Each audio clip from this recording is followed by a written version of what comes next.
Hey, folks, it's Pete. I'm back here in wonderful Kelso, Washington, with our dear friend Wally Wentz. And today we're going to talk about a couple things. One, we're going to talk about the hearing that we just had. That's actually the second on task. But first, people have been asking, what's the deal with gators? As far as I know, there are no alligators that are here in Washington State unless you're going to a zoo. So tell us, yeah, except you. So tell us the backstory of gators. We got to go back to my 20s, which was a minute ago. But as a 20-year-old paratrooper at 6'3" and 185, 190 pounds, no one expected me to be slippery and quiet. And as it turned out, I was pretty above average at it. And in my boonie hat, I kind of resembled Wally Gator, the swinging alligator in the swamp. And it just kind of stuck. Well, that's awesome. We appreciate, like I said last time, we appreciate your service to the country. We appreciate your commitment to the Constitution and upholding the real laws of the land, and your willingness to fight those that come out that are bad, that are anti-constitutional, that are anti-firearms. We know that we, the people, have absolute immense power, and that's only through folks like you who have given your life, well, not giving your life for the country, but you've been willing to put your life on the line. And so definitely thank you for that. Is there anything else you want to tell us about being a Gator? Anything? Yeah, there's a lot of quiet vets, and there's mixed thinking on all the thanking and the banking and all the rest. To me, it was an honor then, and it's an honor now, and I know a lot of vets feel that way in particular. They do it again. Every time I look at a child or a grandchild, boy, if I was younger, I wouldn't mind giving that a whirl again. And I think there's a lot of fellas out there wandering around. Well, I see them come in that door over there, and I could have never met them before. But they come in and they shake my hand and they put something in the bucket for the defense fund, and they say, I'm too old to fight. Don't quit. Don't quit. I ain't gonna. Bottom line. Absolutely, and that's why we are extremely proud to represent Wally, to represent Gators Guns, because there is no quit. There's no quit in Silent Majority Foundation. I do want to talk to those vets out there. While we don't have any particular services we can offer you, like any mental health counseling or other counseling that might be beneficial, Silent Majority Foundation is absolutely indebted and beyond grateful to your service to the country. While I have not served, I know Vince Cavallari on our board served. As you guys know, you've met Austin, I believe.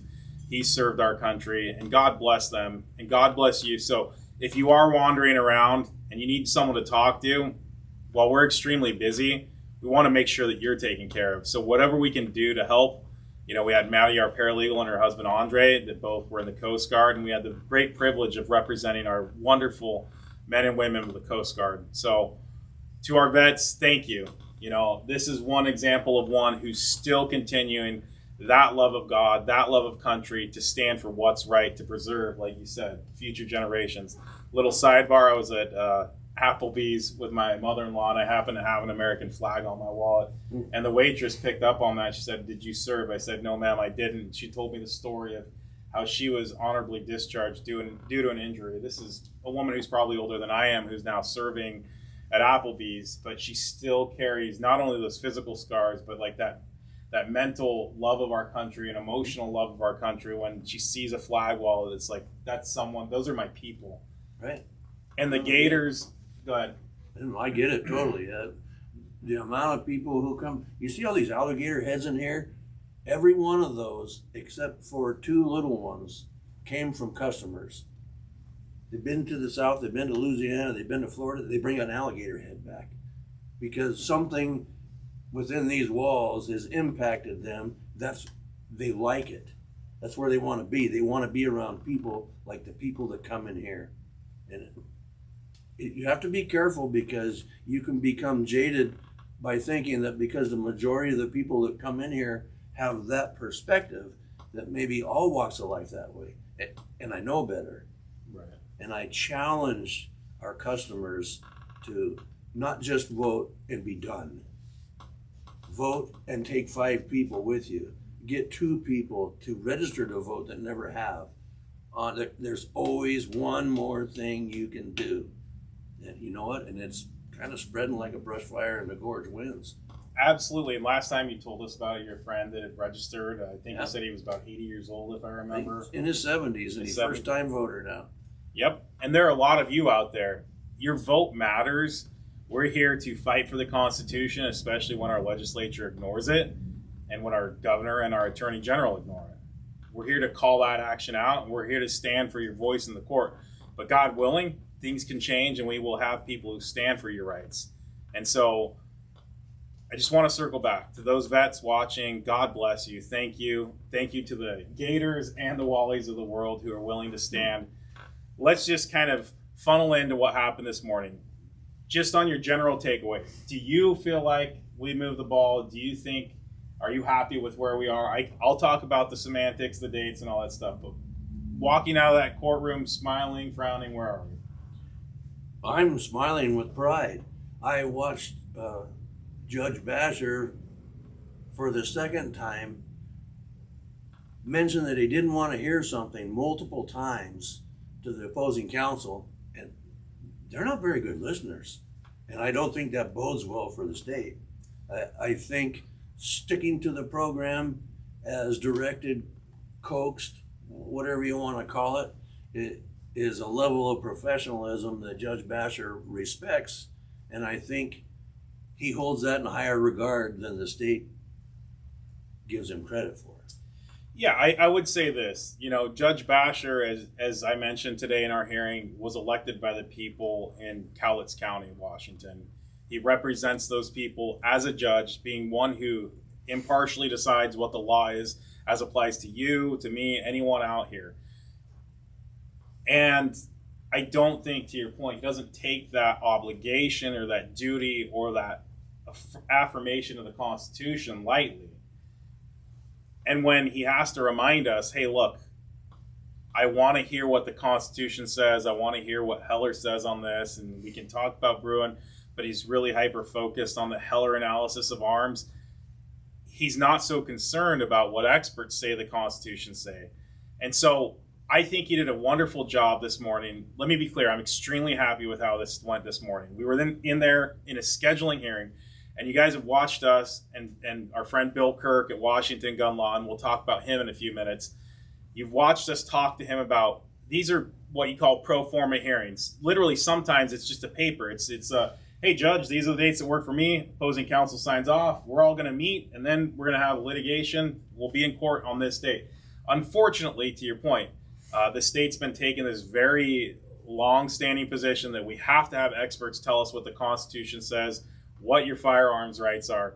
So with that, we have two sets of documents that are going to be filed in the next 45 days. Now, I know folks are going to say, oh, geez, 45 days, that's forever. Again, I'll remind you, having practiced law for about a decade and a half, that's lightning speed for some judges and unheard of for other judges. And it really, what it does is it gets us the opportunity, both parties, to get their best arguments from the state's perspective. Why are experts required? They really want to bring in experts. They've got 7 declarations that are going to they were submitted to us. We filed ours with court because it sounded like the court wanted them filed, even though you typically don't. We have 5 experts. Some actually have used a gun. Maybe all of ours have. As to the 7 experts, I'm sure they've read about guns, and they've relied on what the more liberal courts have said the Constitution says. So with that, 2 sets of pleadings. And I'm going to walk you through this, and I'm hopefully going to be very clear on it. The first set of pleadings is whether or not expert testimony is necessary, required, and whether it moves the needle in the actual constitutional analysis. So are experts needed? The state will file their opening motion as to why experts are required on December 15th. We will respond to that on the 22nd, and they will reply to our response on December 29th. And the judge will issue an order as to whether or not experts are required on the constitutional question sometime in early January. Simultaneously, I want to be clear about that. This is a simultaneous briefing, so we're going to be doing a lot of work that's flying in both directions.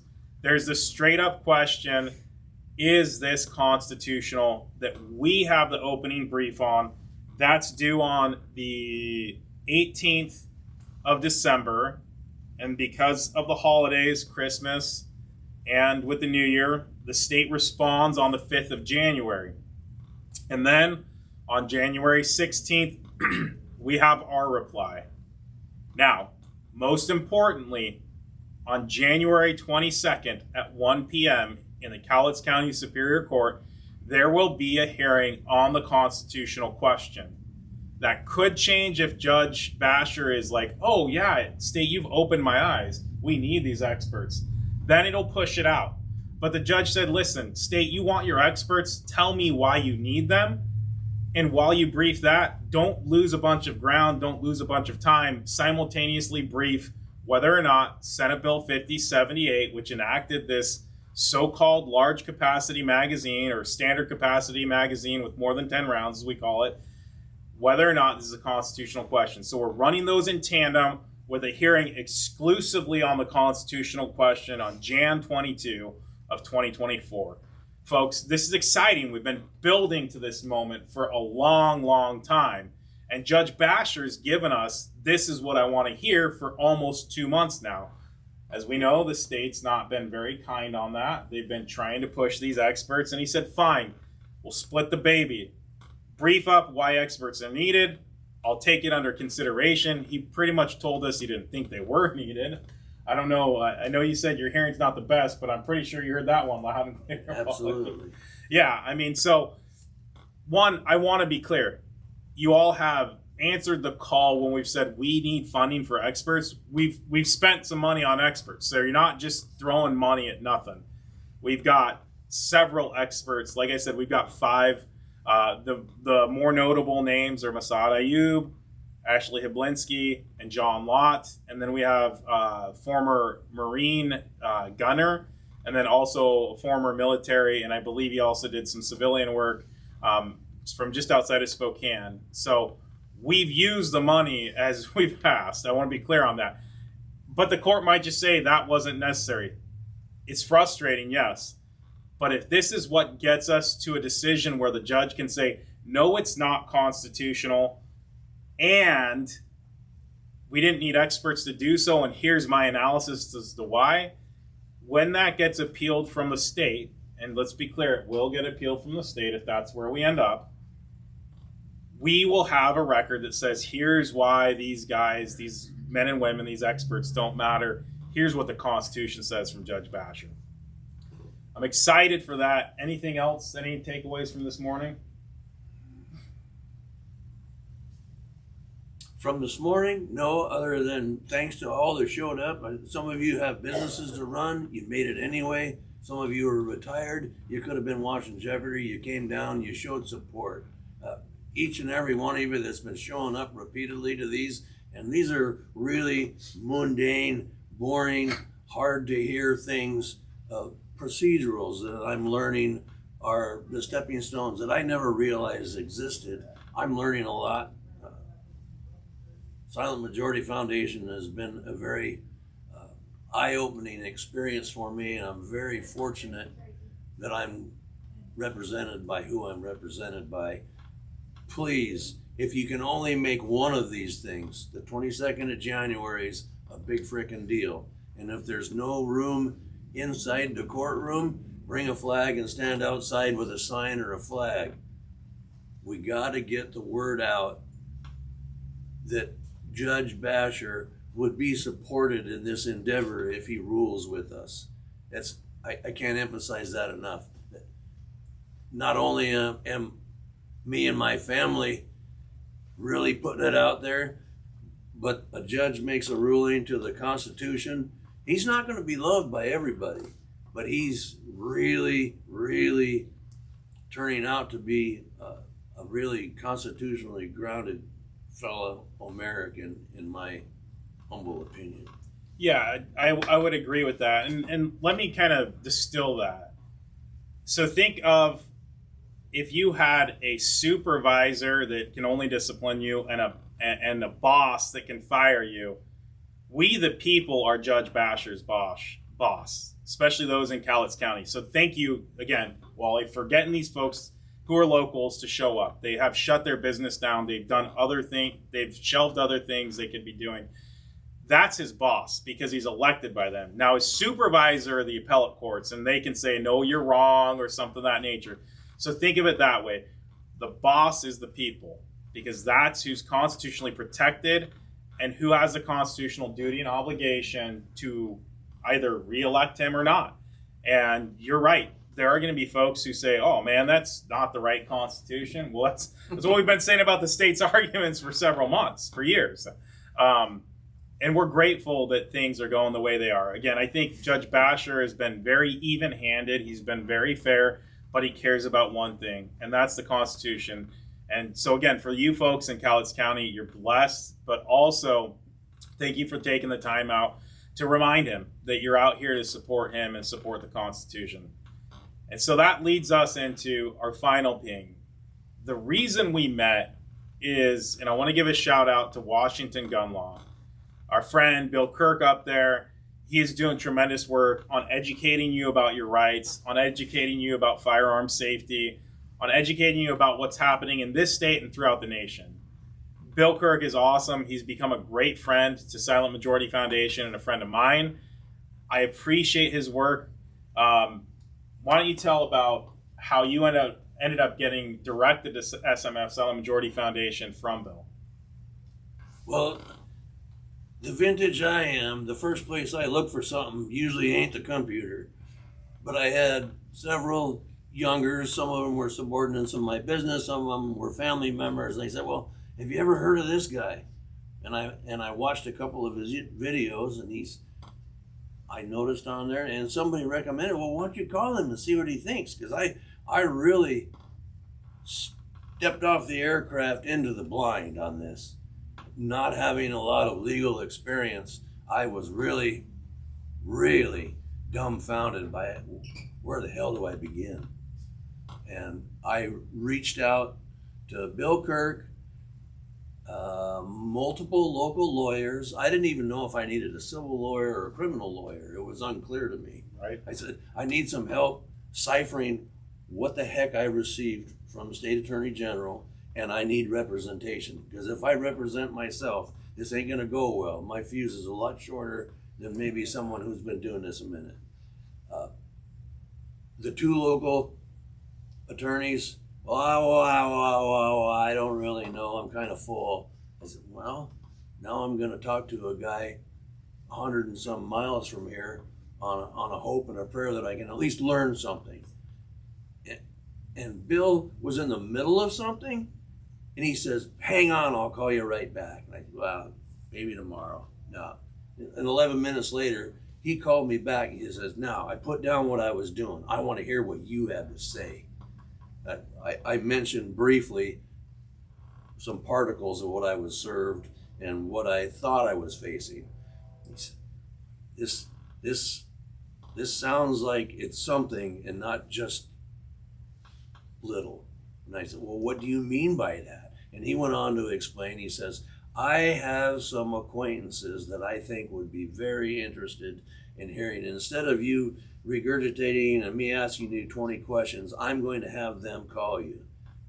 And basically, you guys called 2 days later, and the snowball got bigger. And it's got bigger and bigger and bigger.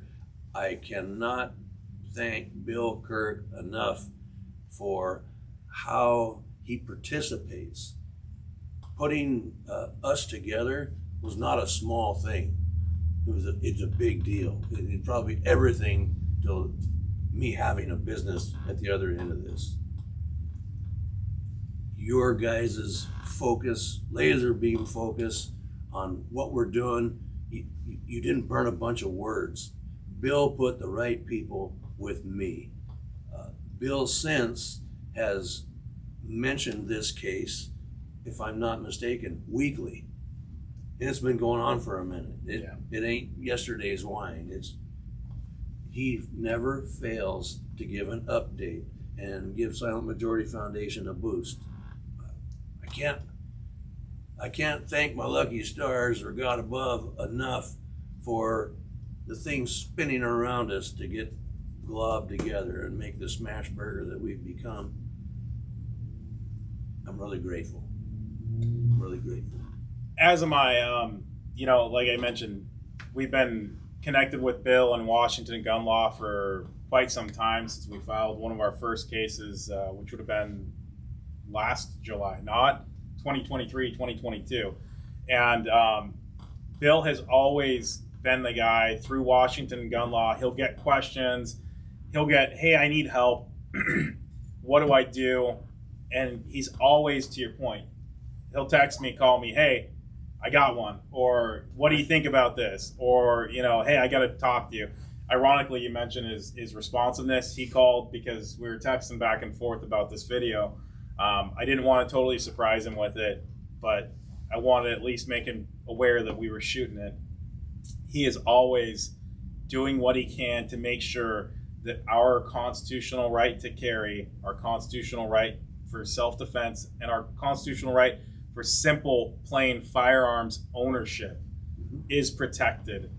I really appreciate what he's doing at Washington Gun Law by educating the people and becoming an advocate for them, and then sending them our way when we have a situation like yours, when there are other cases that he sent to us. And he's always been both fair and totally measured in, hey, look, I know you're busy, but this one really needs help. Or, hey, this one, it sounds like they can wait a minute, but call him back and get to him. So for Bill Kirk and Washington Gun Law, this relationship probably doesn't happen without you. And this is one of the most important firearms fights in the state of Washington. So I agree with you. Divine providence, God above, lucky stars. Thank you, God. Thank you for sending Wally and Gators our way. And Bill, thank you for being that matchmaker.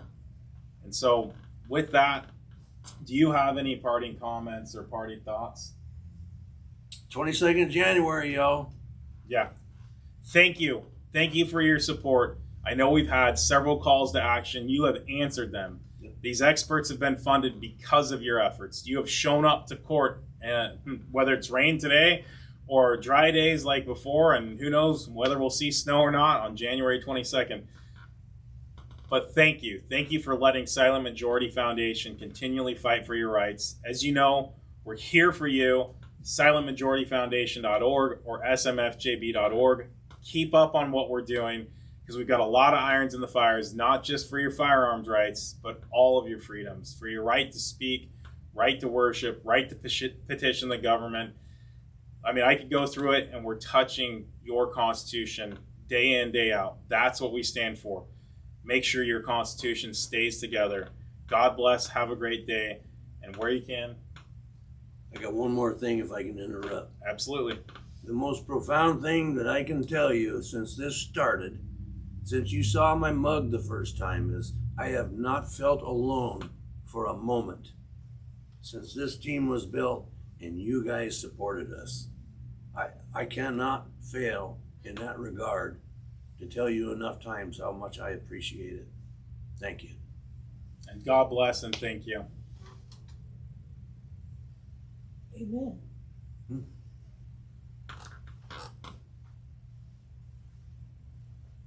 Okay, so that's go ahead and stop that. Dead camera, still running. It should be, the light was on, right? Yeah. Good. Bill texted you